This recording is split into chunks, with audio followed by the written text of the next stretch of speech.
Hello everyone, welcome back. I hope your day is starting off just fantastic. Let me introduce the video here with this image behind me, posted on the I Choose Canada site by Ernest. It's a picture of Lac de Quatre Pins in Sherbrooke, Quebec. Autumn colors in Canada. Now, the story I'm going to talk to you about today is something you've probably already heard. It's been covered in the mainstream media. It seems that Pierre Poilievre has got himself into some hot water.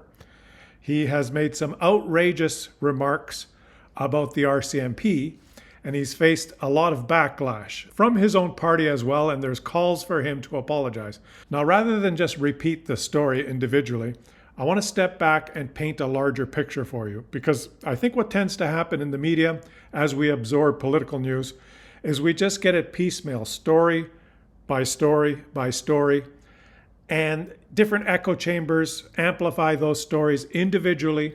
And I like to describe it this way: we're fed the truth slowly, wrapped in a sea of BS, and it's hard to follow the pattern. So I did a little bit of research and I'm going to present it for you.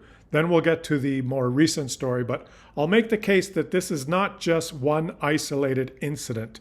Pierre Poilievre has gone full MAGA. He is basically leading the Conservative Party as if he's walking hand in hand with Donald Trump. Let me paint the picture for you and then get to the most recent comments he's made that have caused such an uproar. Donald Trump for months now has attacked the chairman of the Federal Reserve, the man who's in charge of monetary policy in the United States, the central bank that is supposed to work independently from the government, and he's called for him to resign repeatedly. So what's Pierre Poilievre's position on our Bank of Canada governor? Reported here on the Financial Post, during his election campaign when Donald Trump was making those threats, Pierre Poilievre says he would fire the Bank of Canada governor if elected prime minister. One of the first things that Donald Trump did after getting elected was to end all DEI programs in the US government in the States. What's Pierre Poilievre's position on DEI? DEI is illiberal and anti-merit, says analyst, as Poilievre pushes to end government DEI programs. Donald Trump is ordering the military to go patrol in U.S. cities to protect its citizens against out-of-control violence. What's Pierre Poilievre's position on soldiers? Give everyone who works hard a fair shot at an affordable home, living on a safe street, protected by police and soldiers. Now, of course, Donald Trump's rhetoric against violence and immigrants is off the charts, that the United States was overrun by migrants and migrants were stealing people's jobs. And not only were they stealing people's jobs, but they were violent, they were killing people. Amplified rhetoric to play on people's fears, mainly fear of those who don't look like you. So it's not surprising that this is Pierre Poilievre's position. Poilievre calls on Liberals to scrap the temporary foreign worker program. And in this article on CTV News, they explain how Poilievre called out fast food chains he claimed are hiring foreigners over locals, and he cited Tim Hortons' use of the temporary foreign worker program. In a media statement, Tim Hortons said that less than 5% of its workers are hired through the program, generally in small towns and communities where local candidates are not available. The company said that temporary foreign workers are not a cheaper option and that restaurant owners pay competitive wages and often cover additional costs such as travel when using the programs. So there's two things going on here. What he says is full of shit, number one. And number two, he knows exactly that what he says is full of shit.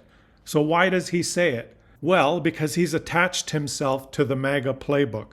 He knows how the media works, and he knows that we absorb a lot of media from the US and Donald Trump, constantly bombarded by images and the rhetoric that these migrants, these foreigners, these illegals, these immigrants, they're here and they're taking our jobs. He knows how that negative cloud affects people's thinking. And he knows that he doesn't have to go as far as Donald Trump goes. He doesn't have to accuse Canadian foreign workers of eating cats and dogs. He just has to present the Maple MAGA lie in Canada. These temporary foreign workers are taking the jobs of our youth. And as I just read to you, the use of the temporary foreign workers program by Tim Hortons is minimal and mainly in rural areas. But that doesn't matter because the lie is out there, the rhetoric is out there. We are swimming in this sea of BS every day. So when the average Canadian, whether they're living in a city or rurally, when they walk into a Tim Hortons and order a coffee, if the person serving them happens to have brown skin, that person, if they're incapable of critically thinking or easily manipulated or just overwhelmed by the cloud of BS that they live in, they might actually leave that Tim Hortons thinking, yet those damn temporary foreign workers, they're everywhere. Why can't we have Canadians working at Tim Hortons? Now, hold on a second. I know some of you are thinking, well, that's a stretch. That couldn't possibly happen. Yes, it does happen. That's why these populist leaders use the rhetoric they do, because people are easily manipulated when they say things that are negative. And Donald Trump is the negative spewing bulldozer that sets the path. And this guy here follows right behind him, parroting him in his maple MAGA way. Reported on the BBC, Trump wants to end birthright citizenship, protected by the 14th Amendment in the US Constitution. An amendment that was made in their Constitution in part to correct an injustice. The fact that for decades the United States was able to go to Africa and kidnap people and bring them to their country so that their people could own them as slaves. And if those slaves happened to have children, those children would not be Americans. In this article, the BBC asks, where do other countries stand? Reported recently here on CTV News, October 8th, conservatives want to end birthright citizenship for children of temporary residents. And of course, they use the rhetoric that these temporary residents have a nefarious plan of coming to Canada and impregnating themselves and having a child so that they can use that as leverage to try and become permanent Canadians. Are you starting to see a pattern unfold? Are you starting to see some alignment between Pierre Poilievre and Donald Trump? So it's not so surprising to me that this correlation just happened. The Biden FBI placed 274 agents into the crowd on January 6th. If this is so, which it is, a lot of very good people will be owed big apologies. What a scam. Do something, President DJT. Now, this would be funny and worthy of joking about if it wasn't so disgusting. The Biden FBI placed 274 agents into the crowd on January 6th. There's a little discrepancy there, as Gavin Newsom pointed out. On January 6th, Donald Trump was the president, in control of the FBI, watching on TV, as we did, the protesters storm the U.S. Capitol. Joe Biden at the time was a private citizen and had no control over the FBI. But Donald Trump writes this completely outrageous, inflammatory rhetoric statement. Why? Because he knows that there are tens of millions of Americans that are so fucking stupid that they'll believe him and they'll get energized by this kind of statement. Could Pierre Poilievre come up with some rhetoric to jump on this bandwagon? Reported here in the Globe and Mail, and what is the story today, Pierre Poilievre's casual accusation of an RCMP cover-up is stunning. It's a stunning allegation to make. The leader of the opposition stated that Canada's National Police Force, the Royal Canadian Mounted Police, covered up a crime by then Prime Minister Justin Trudeau. If the RCMP had been doing its job and not covered up for him, Trudeau, then he would have been criminally charged. And again, he probably violated the criminal code in the SNC-Lavalin scandal. These would normally have led to criminal charges, but of course the RCMP covered it all up. The leadership of the RCMP is frankly just despicable when it comes to enforcing laws against the Liberal government. That statement and other comments he made during the podcast have caused an uproar and backlash even from within the Conservative Party.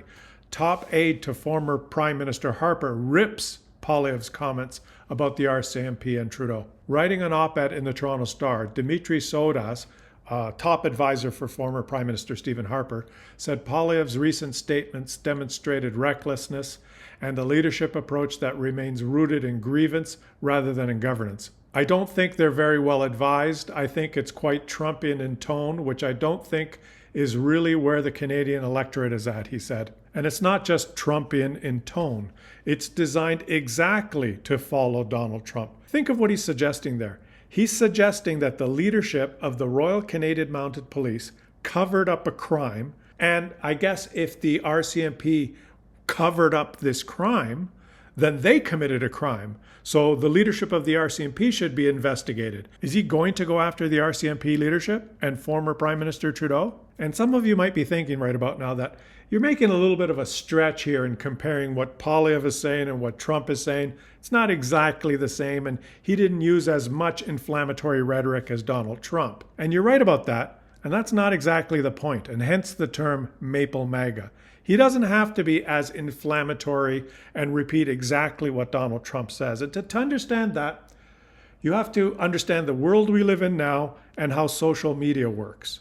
He knows that Donald Trump is the megaphone. So, for example, when Donald Trump put out that about Joe Biden and the FBI and January 6th, and it was absorbed on social media by many people on X and on Truth Social, people that go on there and like that and forward that and read that and consume that kind of content.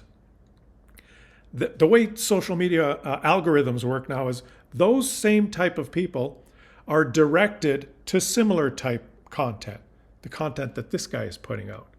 It's a way of playing the social media algorithms, just as you're watching my video because perhaps you've watched something of a similar mindset or a similar type of content somewhere else on YouTube. The YouTube algorithm knows what you like to watch and it directs you to other content.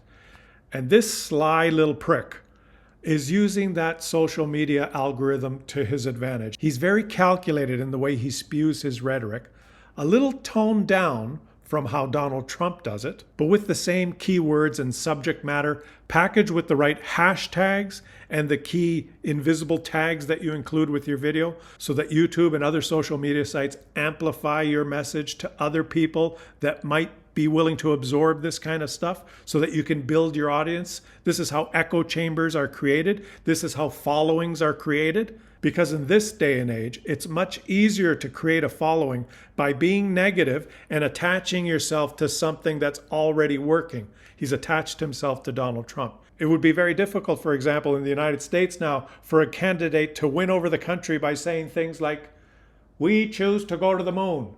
We choose to go to the moon not because it's easy, but because it's hard." It would be very difficult to convince Americans to follow you by promising that you want to do something really hard.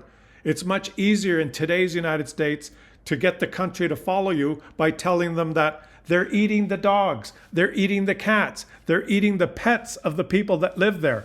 Why? Because tens of millions of Americans are uneducated and fucking stupid. And this guy is also trying to do it the easy way by latching himself on to the winning Trump train that sets the path by saying things casually like this. If the RCMP had been doing its job and not covering up for him, then he would have been criminally charged.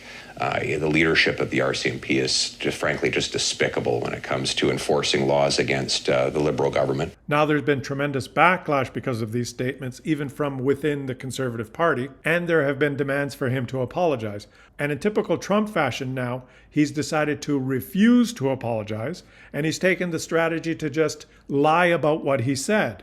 He is saying now that he wasn't talking about the leadership of the RCMP. No, he wasn't talking about them. One specific person, and he names them as Lukey. They covered it up. They broke the law and covered up. So what's your plan, Pierre, if you become prime minister? Are you going to go after this person? He's just lied about what he said and now chosen to defame someone personally. And so I know you've probably heard this news and you heard it reported just as one story.